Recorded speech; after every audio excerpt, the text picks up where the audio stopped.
Angbana African Crystal, Nias Mbana Dua, Uta Kemom, Slovane, Mpasolo Dodo, Shazo, Father Joseph, Aloo, Sike Nenato. Wasnante, Gadia Edo Nakauto, Angbana African Crystal, Nia Adua Ecclesia Saunchi, Yera Inago kwa Chighan Trinity, kwa o Mysterion, Uyo Itiakan on the mo. Kwa Uyo Itiakan on the mo, ka kwa Ye, Shin Mysterion, Sachu, Sefate Ofan kwa Ondo, the Duan Kera Ga, Aondo Kajijingi, Hera Tega, Aondo Kakan, Takradao Prophetic, Yesia,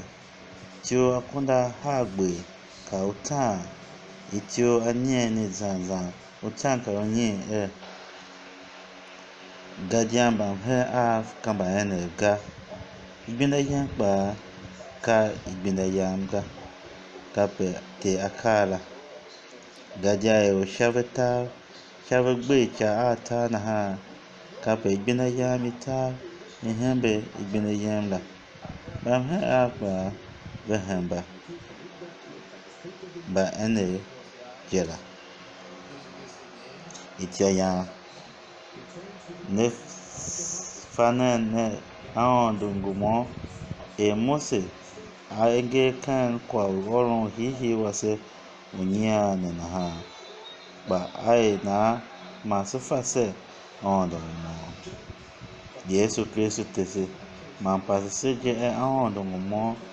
apase Filipo kan yange Yohane tiopo karunye Virusha utaka nye zanzan pue she o Filipo pina on atese se on de so sina jiji she ombo na kan takada o ganese tiomio Virusha kuno ka atratala on do ka se na se o shanjai im lowase sha ibien yase sha utese cha je on de te butwanga She aye tonton baga. Kwa na tefese ikaje aondu eton vea Iyom bagene lu anyame ma etom avega. Ka aondu wa ma aondu chianji jigijela. Ken yange enyiane Yesu tefese kwa umimi kan lu kwa Chighan Trinity. Shewa kaamba hanana yenza na yu baptisma kanti ite ma wa ma Chighan jijimi anbana kan Kristo shay yange nyiana yira se shaw kaba kwa uyo itia kan ono mone ngapa se hensha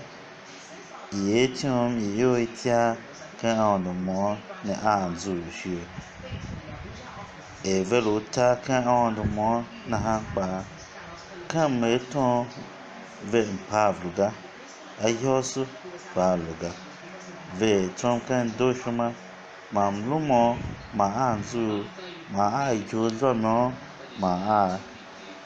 zomo kwa na ombo senyanje kan bamlo ase